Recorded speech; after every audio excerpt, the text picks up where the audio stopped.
পুকুরে মাছ সম্পর্কে একটু বলো, কি কি ধরনের মাছ আছে? পুকুরে সব ধরনেরই মাছ আছে, ছোট থেকে বড়।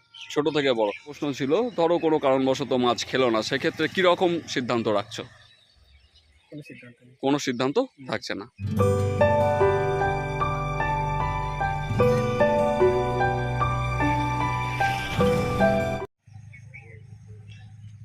আপনারা ব্যাগে যে পুকুরটি দেখছেন, এটি দাড়িয়ালা শানপুকুর।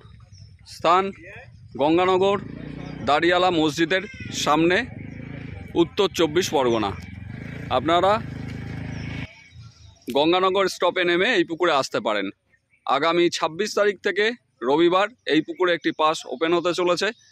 1,500 টাকার বিনিময়ে 3খানি করে ছিপ আপনারা এই পুকুরে ফেলতে পারবেন। কাটার কোনো বিধিনিষেধ নেই। আর এখানকার সমস্ত কন্ট্যাক্ট নাম্বার আমি স্ক্রিনে দিয়ে দেবো, সেই নাম্বারে ফোন করে আপনারা পুকুর সম্পর্কে বিশদে খোঁজখবর নিতে পারেন। আজকে আমরা এই পুকুরের চারিপাশে একটু দেখতে এসেছি বর্তমান পরিস্থিতি কে আছে। এর আগে এখানে পাস চলেছিল, আপনারা জানেন। আপাতত এই পুকুরের নিয়মাবলী সম্পর্কে একটু বলে রাখি। এই পুকুরে ছাতু ও পাউরুটির টোপ ছাড়া অন্য কোনো টোপ ফেলা যাবে না। সুজি কঠোরভাবে নিষিদ্ধ। কেউ যদি লুকিয়ে সুজি পাঞ্চ করে ফেলে থাকেন এবং ধরা পড়েন, সেক্ষেত্রে তার সিটটি বাতিল করা হতে পারে। এছাড়া ভাষা, তল ভাষা আপনারা কিন্তু এই পুকুরে ফেলতে পারবেন না। আপাতত এই পুকুরে রুই, মৃগেল, কাতলার পাশাপাশি কিছু জাপানি পুঁটি ও মনোপিয়া জাতীয় মাছও আছে। যেগুলি আমি দেখেছি সেগুলি আমি আপনাদেরকে বললাম। 500 টাকা দিয়ে বুকিং নেওয়া চলছে। লটারি হবে। লটারির আগে বাকি টাকা মিটিয়ে আপনাকে লটারিতে অংশগ্রহণ করতে হবে। আর সমস্ত শিকারী বন্ধুর কাছে একটি অনুরোধ, আপনারা যারা এই পুকুরে আসবেন, পুকুরের সামনে মসজিদ এবং কবরস্থান এপাশে, এই যে পাঁচিলটি দেখতে পাচ্ছেন, এদিকে কবরস্থান আছে। এই কারণে পুকুরের চারিপাশে অবশ্যই আপনারা কোনোভাবে মদ্যপান ও অশ্লীল আচরণ করবেন না, এবং পুকুরটি সম্পূর্ণ লোকবসতির মধ্যে অবস্থিত।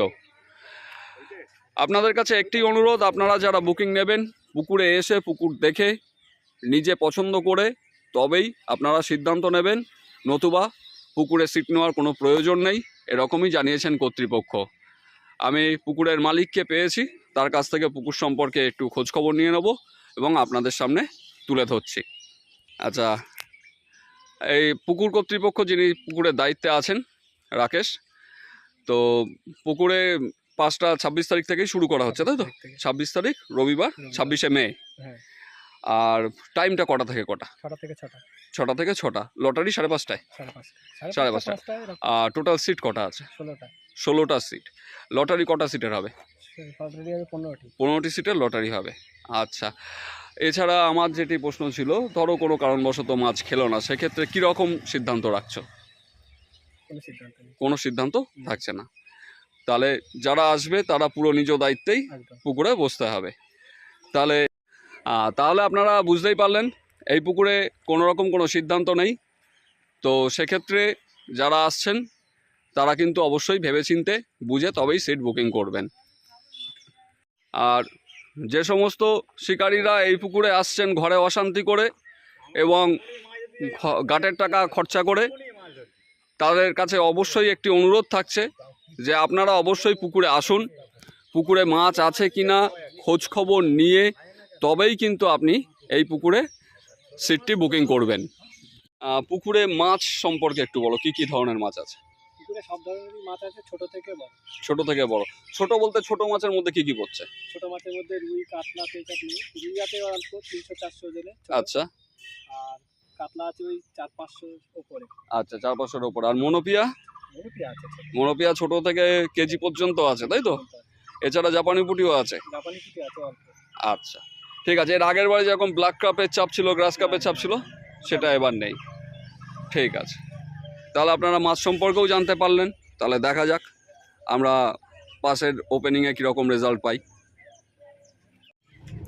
এই পুকুরের যে মাচাগুলি আছে সেগুলো বর্তমানে জঞ্জালের মধ্যে থাকলেও পাস চলার আগে এগুলিকে পরিষ্কার করে ফেলা হবে।